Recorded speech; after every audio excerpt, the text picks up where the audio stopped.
Hello, everyone, and welcome to our Sunday segment of Voices of Empowerment with Dr. B. I am your girl, Dr. Bianca Miss B. Lee. I am a therapist, a counselor, a spiritual mentor, teacher, all of the things, but we are here collectively to learn and grow through collective readings, book readings, and just delineate, break it down, and learn from it and explore, confront, all of the things. Okay. So this go round, we are reading through the book Caste, The Origins of Our Discontents. It is written by Isabel Wilkerson. And listen, you all, this book has been very hard to digest, to say the least. Okay.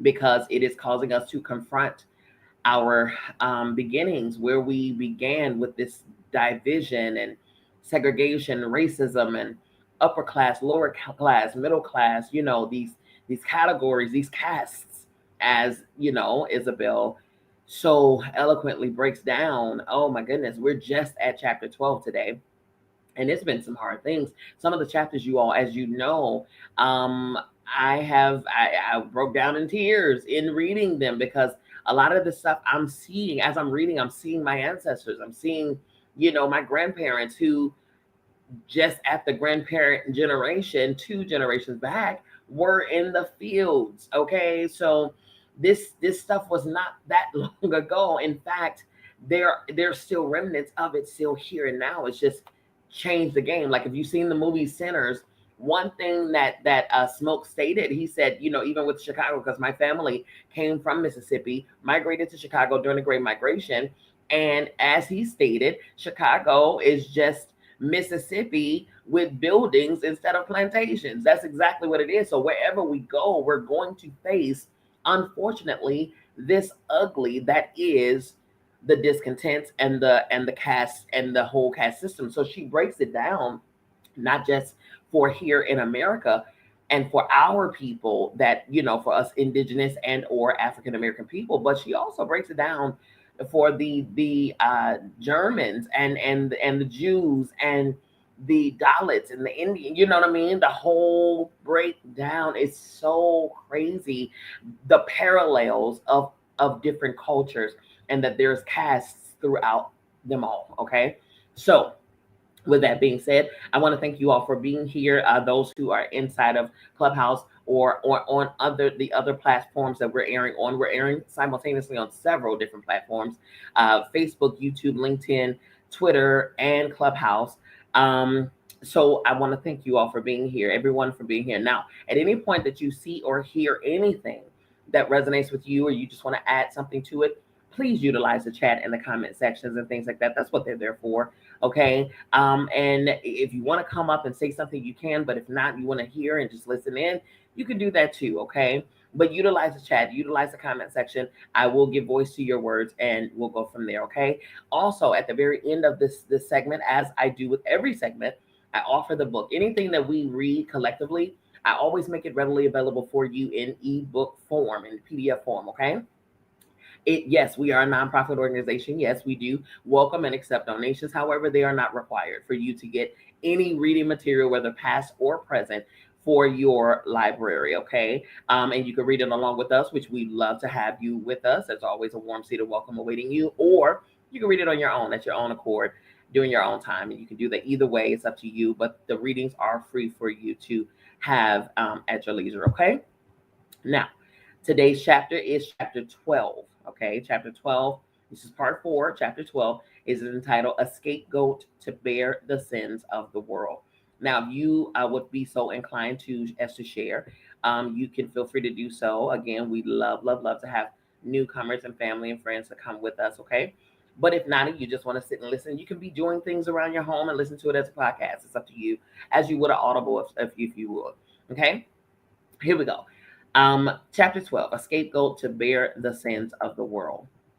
Every year, on the Day of Atonement, the ancient Hebrews took 2 male goats and presented them before the Lord at the entrance of the tent of meeting. Then the high priest cast lots to determine the fate of each goat. One they would kill as a sacrifice to the Lord to cleanse and make sacred the sanctuary. The other, the scapegoat, they would present to the Lord alive. The high priest would lay both hands on the head of the live goat and confessed upon its head all the guilt and misdeeds of the Israelites. All of their sins he would transpose to the goat, and the goat was then banished to the wilderness, carrying on its back the weight of the faults of the Israelites, and thus freeing the Israelites to flourish in peace. I want to pause right there. For those Christians, right, who demonize ancestor veneration or conjure or hoodoo or mage work and things like that, this is inside of your Bible, okay? I just want you to know that I'm just saying, that don't shoot the messenger. I'm just saying this here was a description of what's inside of your Bible with the Christians and the things. Okay, all right, here we go. I just wanted to say that for the people in the bike. Okay, all right. The goat was cast out to suffer for the sins of others and was called the scapegoat. I never knew that. That's a good reference here. This was the ritual according to Leviticus that was passed down through the ages, adopted by the ancient Greeks. It survives not only in the individual interaction but within nations and castes. For the ancients, the scapegoat served as the healing agent for the larger whole. In modern times, the concept of the scapegoat was mutated from merely the bearer of misfortune to the person or group blamed for bringing misfortune. This serves to relieve others, wrote the Jungian psychologist Sylvia Brenton Pereira, to free the scapegoaters of their own responsibilities and to strengthen the scapegoaters' sense of the power and righteousness. That's almost also what a lot of people try to do. Well, the devil made me do it. No, your choices is what made you do it, okay? Scapegoat. In a caste system, whether in the United States or in India or in World War II Germany, the lowest caste performed the unwitting role of the diverting society's attention from its structural ills and taking the blame for collective misfortune. It was seen, in fact, as misfortune itself. Thus, the scapegoat unwittingly helps unify the favored castes to be seen as free of blemish, and as long as there is a visible disfavored group to absorb their sins. Scapegoating, as it is currently practiced, Pereira wrote, means finding the one or ones who can be identified with evil or wrongdoing, blamed for it, and cast out of the community in order to leave the remaining members with a feeling of guiltlessness atoned at one. Okay. A scapegoat caste has become necessary for the collective well being of the caste above it and the smooth functioning of the caste system. The dominant groups can look to those cast out as the cause of any fate or misfortune, as representing the worst aspect of society. The scapegoater feels a relief in being lighter, Pereira wrote, without the burden of carrying what is unacceptable to his or her ego ideal, without shadow. The ones above the scapegoat can stand purified and united with each other, feeling blessed by their God. Emphasis on their God, okay? Not but theirs. In the American South, the designated scapegoat was expelled not to the wilderness, but to the margins of society, and attempted near banishment from the human race. Many men and women in the dominant caste blamed the people they enslaved for poor harvests or for meager returns, called the people who worked as many as 18 hours a day for the enrichment of others lazy, and took out their frustrations on the bodies of those they held captive. The caste system spared no one in the scapegoat caste. When pregnant women were to be whipped, before binding them to the stakes, a hole is made in the ground to accommodate the enlarged form of the victim. A Mr. C. Robin of Louisiana wrote in describing what he had witnessed. The Negro becomes both a scapegoat and an object lesson for his group. The anthropologist Allison Davis wrote, he suffers for all the minor caste violations which have aroused the whites, and he becomes a warning against future violations. After the Civil War, Confederates blamed the people they had once owned for the loss of the war. Well into the 20th century, into the lifetime of people among us today, lynching served as a form of ritual human sacrifice before audiences, sometimes in the thousands. People drove in from neighboring states, schools let out early so that white children could join their parents to watch men in the dominant caste perform acts of sadism on people with the subordinate and from the subordinate caste before hanging them from the limb of a sycamore. Lynchings almost always occurred at the hands of persons unknown, performed in a collective way so that no one person could be blamed. Whites were unified in seeing the Negro as a scapegoat and proper object for exploitation and hatred, wrote Gunnar Myrtle, a leading social economist in the 1940s. White solidarity is upheld and the caste order protected. That's likely why they wore the sheets, the white cover-ups to remain blameless, guiltless. As scapegoat, which to me, before I move forward, that calls that I believe that that's a form of cowardice. You don't want to you don't want to show your face, but you want to do the things, but then you want to remain guilt free from it. As scapegoats, they are seen as the reason for societal ills. The scapegoats are blamed for a crime rate and that they alone do not cause, and for drugs that they are no more likely to use than the dominant caste, but for which they are incarcerated at 6 times the rate as whites accused of similar offenses. Thousands of African Americans are behind bars for having been in possession of a substance that businessmen in the dominant caste are now converting to wealth in the marijuana and CBD industry. Hello. In the United States and in India, people in the dominant caste have blamed stagnant careers or rejections in college admissions on the marginalized people in the lower caste, even though African Americans in the United States and Dalits in India are rarely in positions to decide who will get hired at corporations or admitted to universities. In the United States, it is a numerical impossibility for African Americans to wreak such havoc in employment and higher education. There are simply not enough African Americans to take the positions that every member of the dominant caste dreams of holding. Notably, while affirmative action grew out of the civil rights movement fought by lowest caste people and their white allies, decades of analysts show that it is white women and thus white families rather than African Americans who become the prime beneficiaries of a plan intended to redress centuries of injustice against the lowest caste people, aka DEI. Hello. Scapegoating nimbly obscures the structural, right. Hello, autoimmune bully. Yes, ma'am. Okay. Autoimmune bully says powerful. Yes. Scapegoating nimbly obscures the structural forces that make life harder than it has to be for many Americans for the benefit of a few, primarily in the dominant caste. It blames societal ills on the groups with the least power and the least say in how the country operates, while allowing the larger framework and those who control and reap the dividends of these divisions to go unchecked. It worsens during times of economic tensions when the least secure in the dominant group attacks a group in the minority. The structural economic problems that actually harmed both. One social scientist observed, and that neither cause. My goodness. The human impulse to blame a disfavored outsider group puts the lives of both the favored and disfavored in peril. On an autumn evening in October 1989, a suburban Boston couple expecting their first child that December were driving home from a childbirth class. The husband, 29-year-old Charles Stewart, was the reserved and ambitious store manager at a luxurious furry downtown, a fur coat company. His wife, 30 years old, Carol DeMady Stewart, was a petite and gregarious attorney. They had bought a split-level house in the suburbs and had already decided that if that baby was a boy, they would name him Christopher. They were both children of the dominant caste who had risen from modest blue-collar backgrounds.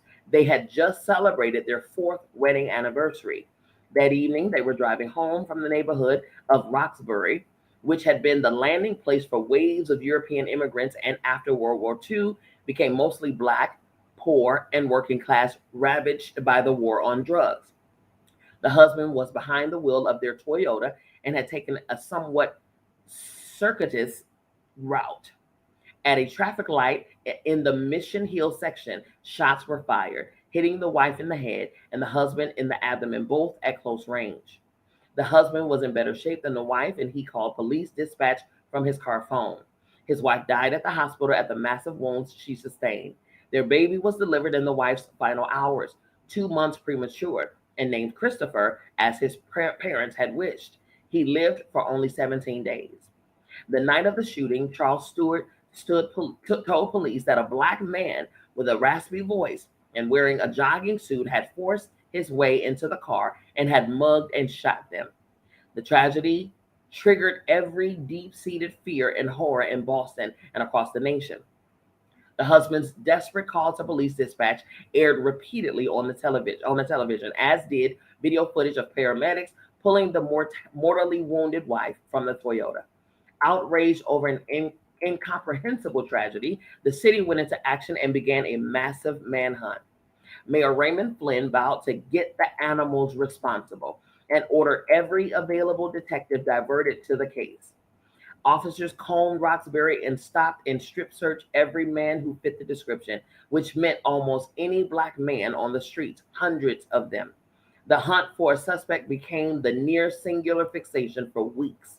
The dragnet yielded a 39-year-old unemployed black man with a criminal record from whom Charles picked out in a police lineup. Police began calling for the death penalty.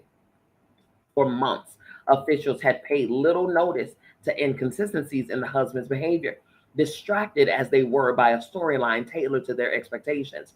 The night of the shooting, Charles had driven around aimlessly for 13 minutes while talking to dispatch, rather than heading back to the hospital that the couple had just left, claiming not to recognize any landmarks in the city he had lived in all his life.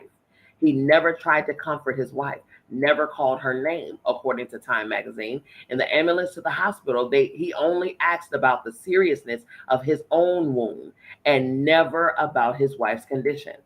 Not long before, he had taken out several insurance policies on his young and healthy wife. After his release from the hospital, he collected on one of them and promptly bought a new car, a Nissan Maxima, and a $1,000 pair of women's diamond earrings. It turned out that he had been staying out late on Friday evenings and into the early morning hours, to the consternation of his wife in the months before her death. He had been seen with the young blonde woman who worked summers at the furry and whom he had arranged to phone him at the hospital, though she vehemently, denied a relationship as the story broke. He had told friends he did not want the baby, that he would disrupt his climb up the social ladder. It would disrupt his climb up the social ladder. Those contradictory details were not powerful enough to dislodge the fixed assumptions about the case. But there had been a third person involved on the night of the shooting. And as Christmas approached, the person began to crack. It was the husband's brother, Matthew. Charles had planned ahead for Matthew to meet the car at a rendezvous site the night of the shooting. Before the brother arrived, Charles had stopped the car and shot his wife in the head, after which Charles pointed the gun at himself, intending to shoot his foot, but misfiring into his torso instead. Charles told his brother to take and dispose of Carol's jewelry and purse and the gun that Charles had used to kill her. This would make it look like a robbery, he later reported to the police. But afterward, the brother's conscience began to plague him, and he told other members of the family. He said he thought he was helping his brother in an insurance scam when he got the purse and gun, not in a murder plot. Word got back to Charles Stewart that his brother was planning to go to the police and testify against him in exchange for immunity. With the investigation closing in on him, the husband jumped to his death from the Tobin Bridge into the Mystic River that January. His brother Matthew later pled guilty to conspiracy and possession of a firearm, among other charges, and served 3 years in prison. In the end, the husband alone was responsible for the death of his wife, but the caste system was his unwitting accomplice. He knew that he could count on the caste system to spring into action as it is programmed to do, that people would readily accept his account if the perpetrator were black. That people would readily accept his account if the perpetrator were Black. Believe the dominant caste man over subordinate people. Focus on them rather than him. See the scapegoat caste as singularly capable of any depravity and would deflect any suspicion away from him. The story didn't even have to be airtight to be believed. It needed only to be plausible. Any sympathy would accrue to him and not the scapegoat caste, which bears the burdens of someone else's sin, no matter the protestation. The caste system had given Charles Stewart cover and endangered the life of Carol DeMady Stewart, as it had for white women in Jim Crow South, where husbands and lovers knew that a Black man could be blamed for anything that befell a white woman if the dominant caste chose to accuse him. This is not to say that any group is more prone to criminality or subterfuge than another. It is to say that one of the more disturbing aspects of a caste system and of the unequal justice it produces is that it makes for a less safe society, allowing the guilty to shift blame and often to go free. A caste system gives us false comfort, makes us feel that the world is in order, that we automatically know the good guys from the bad guys. It is possible that nothing could have saved Carol Stewart's life, given the man she was married to. We will never know. Had the husband not been able to depend upon the universal decoy of Black criminality, had he not been able to count on the instinctive reviling of the lowest caste and the corresponding presumption of virtue of the dominant caste, had he not been able to correctly assume that the caste system would act on his behalf, perhaps he might not have been as brazen. Perhaps he might have tried something else, divorce, for instance. Perhaps he might not have felt as free to attempt something so heinous. Perhaps the wife might not have been killed, their son not been lost, or at least not that night and not in that way, if he thought the suspicion would rightly be trained on the actual perpetrator than from the start. Decades later, in the years of anxiety after the 2016 election, Anthony Stephen House, a 39-year-old project manager in Austin, Texas, was getting ready to take his 8-year-old daughter to school. It was just before 7 in the morning on March 2nd, 2018. Something prompted him to go to his front door. And when he stepped over the threshold, he noticed a package on the porch. As he picked it up, it exploded.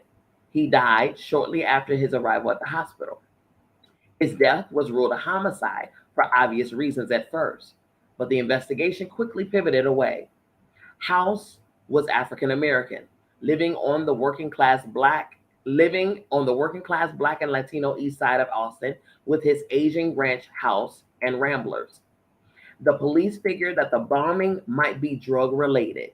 Maybe it was intended as retribution for a drug dealer who left at the wrong house. They considered another possibility that maybe he had detonated the bomb himself, a theory that blamed the victim for his own death. We can't rule out that Mr. House didn't construct this himself and accidentally detonate it, in which case it would be an accidental death, Assistant Police Chief Joseph Shacon said. Based on what we know right now, Brian Manley, then interim police chief, told reporters the day of House's death, we have no reason to believe this is anything beyond an isolated incident that took place at this residence, and in no way is this linked to a terrorist attack. Those assumptions would prove to be tragically misdirected. 10 days later, 17-year-old Draylon Mason, a high school senior who was a beloved bass violinist with the Boston Young Youth Orchestra, discovered a package outside his family's door. When he brought it inside, it exploded in the kitchen, killing him and leaving his mother critically wounded. They too were African American. Later that morning, a few miles away, a 75-year-old Latina, Esperanza Herrera, was critically injured when a package left at her mother's house detonated when she picked it up. It was only then, 10 days after the first bombing, that the Austin police began warning citizens to take precautions with unknown packages. A serial bomber was at large in Austin, had been at large from the first bomb attack. The bombings were now being considered a possible hate crime. The fact that the victims were Black and Latina meant that some people could distance themselves from the bombings if they chose. While the bomber expanded his reach, less than a week later, on the other side of Austin, two white men in their 20s were walking in a well to do white neighborhood when a bomb triggered by a tripwire detonated in the street and seriously injured them. 2 days after that, a bomb exploded on a conveyor belt at a FedEx warehouse, and another was discovered at a FedEx before it could detonate. The police now raced at warp speed. Surveillance cameras caught images of a man who had dropped off the last package bombs and recorded the license plate of his car. The police began tracking him by the location of his cell phone. They discovered that the suspect was a 23-year-old unemployed white man named Mark Condit, who was from a conservative Christian family. The day after the explosion at the FedEx warehouse, a SWAT team closed in on him. Cornered by officers, Condit detonated a bomb inside his car and blew himself up. Speculator spectacular police work had brought the bomber down within 24 hours, aided in no small part by the suspect's own change in tactics, but also by their taking swift action once the Caste blinders were removed. The police chief apologized to Black citizens and to the family of the first victim, who had been portrayed as a suspect in his own death. But African American residents, the scapegoat Caste, were left with lingering questions, questions whose answers they lived with every day. Why had the police paid little heed when the first bombs killed or harmed people of color? Why had they disregarded the potential threat? Why did authorities wait 10 days to warn the public? Why did they let precious time pass, blaming the first victim for his own death?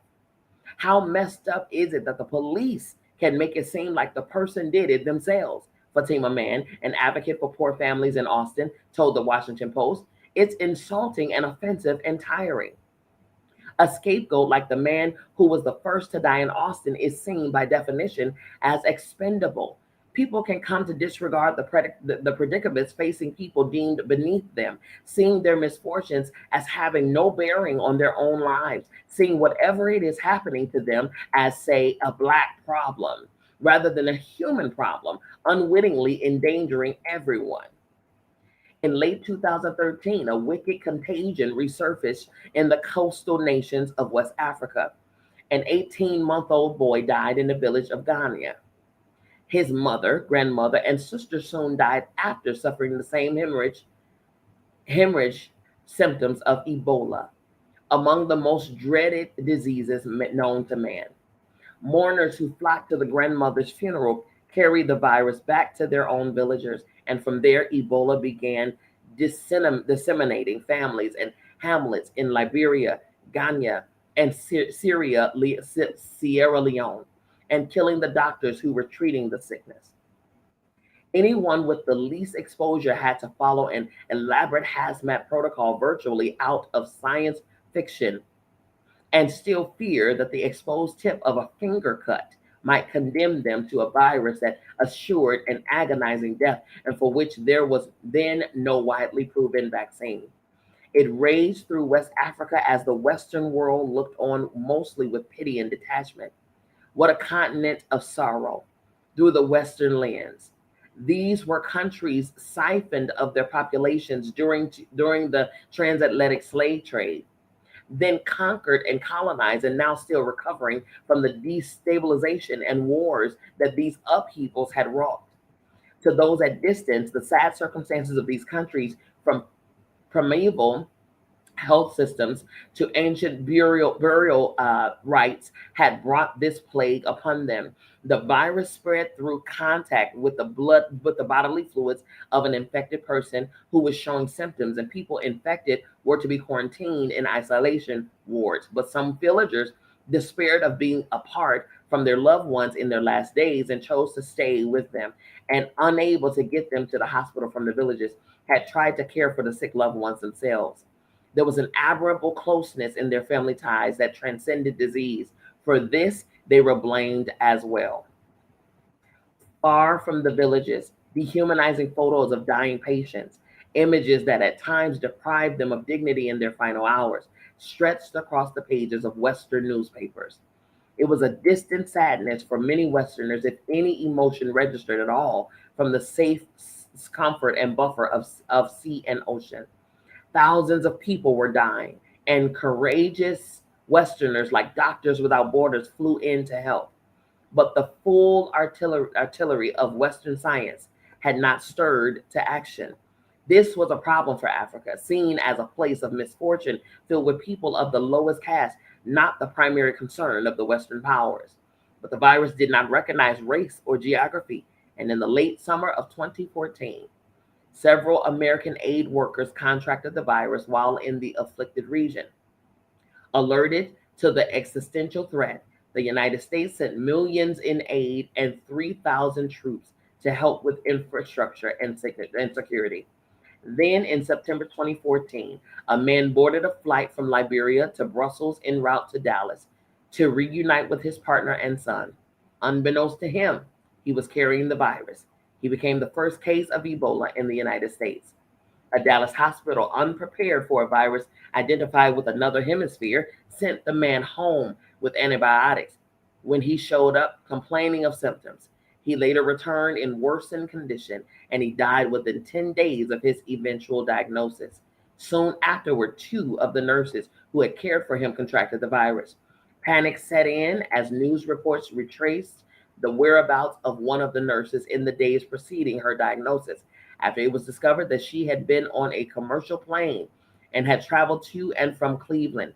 Days later, cable news channels interrupted regular programming to show her being transported on live television to a flight from Dallas to Atlanta for specialized treatment. The scourge that had seen a problem of another planet was now in the United States.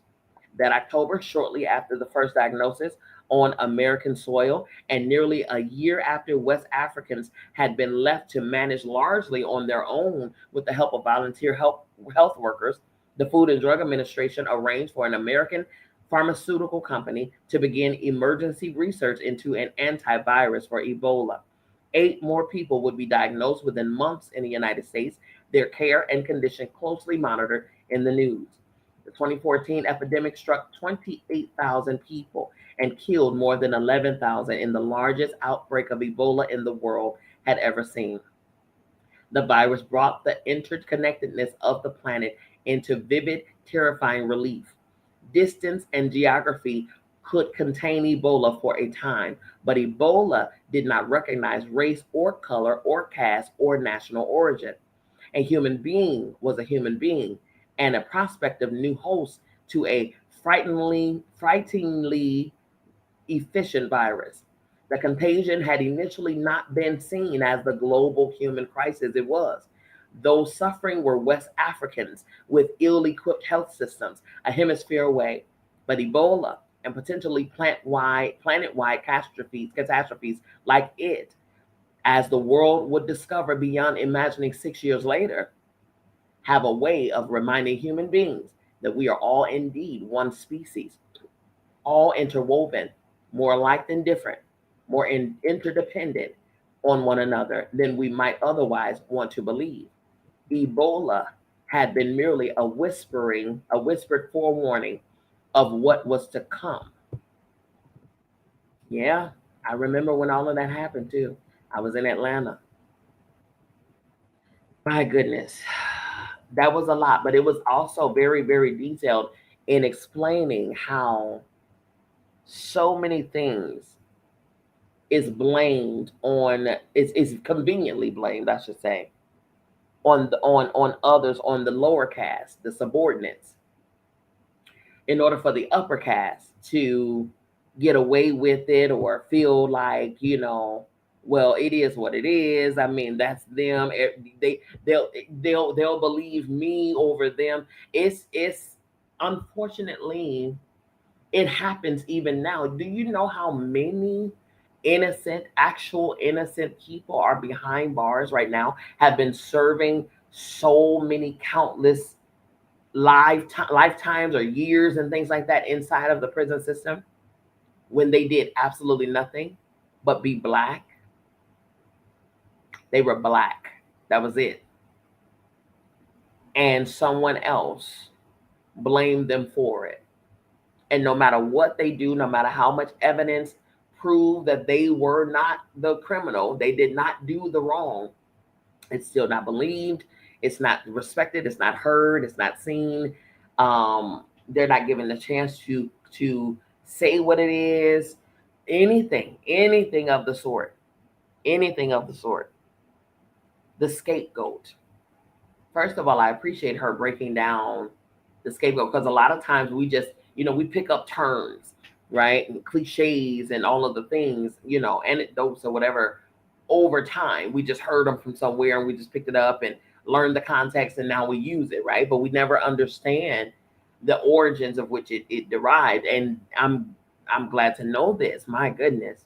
Scapegoat started biblically. And the term scapegoat was a biblical thing that then translated into an actual continued act that is happening right now in this time. That is crazy. Listen, you all, if you do not have this book, you need to get this book. You need to get this book, as with every other book that we read. But this is for you to receive this ebook of our reading material. Just simply inbox or email me. You can email me for those who are watching via video. It's on the screen. For those who are in the clubhouse, whether you're listening in real time or the replay, tap the screen, tap the link above me, and it'll take you to my website. You can send me a message and let me know what email address you want me to send this book to, and I will send it personally myself. Okay, for those who are watching from the video platform on Facebook, YouTube, Twitter, LinkedIn, you can see the website is on the screen. It is BiancaMissBeLee.com. Again, Clubhouse is right above my head. Simply tap and you will be right there, okay? Alrighty. Also, you all follow me on social media. You can follow me on Instagram, Facebook, LinkedIn, YouTube, everywhere. You can find me. Just search Dr. Bianca Ms. B. Lee. Ms. is MZBEE. Dr. Bianca Ms. B. Lee, and you will find me everywhere. TikTok. You want to go to TikTok and join us for the Talk with Doc every Tuesday night, Thursday night, 11 p.m. Eastern Standard Time. That is exclusive to TikTok. Every other place and every other platform, I am here on Tuesday evenings at 8 p.m. Eastern, and then Sunday at 5 p.m. Eastern, okay? Alrighty, you all, listen, as you already know, we only do one chapter per segment because I want you to not just zoom through this. I want you to actually get it. I want you to understand and really process it, okay? So when we come together again on Tuesday evening at 8 p.m. Eastern Standard Time, we will be going over chapter 13. It is entitled The Insecure Alpha and the Purpose of an Underdog. The Insecure Alpha and the Purpose of an Underdog. That's going to be a good chapter for sure. Okay. Alrighty, you all. As always, I love you. I mean it. There is absolutely, positively nothing you can do about it. Don't you even try it. We'll be back here on Tuesday night, 8 p.m. Eastern Standard Time, right here on Voices of Empowerment with Dr. B. Peace.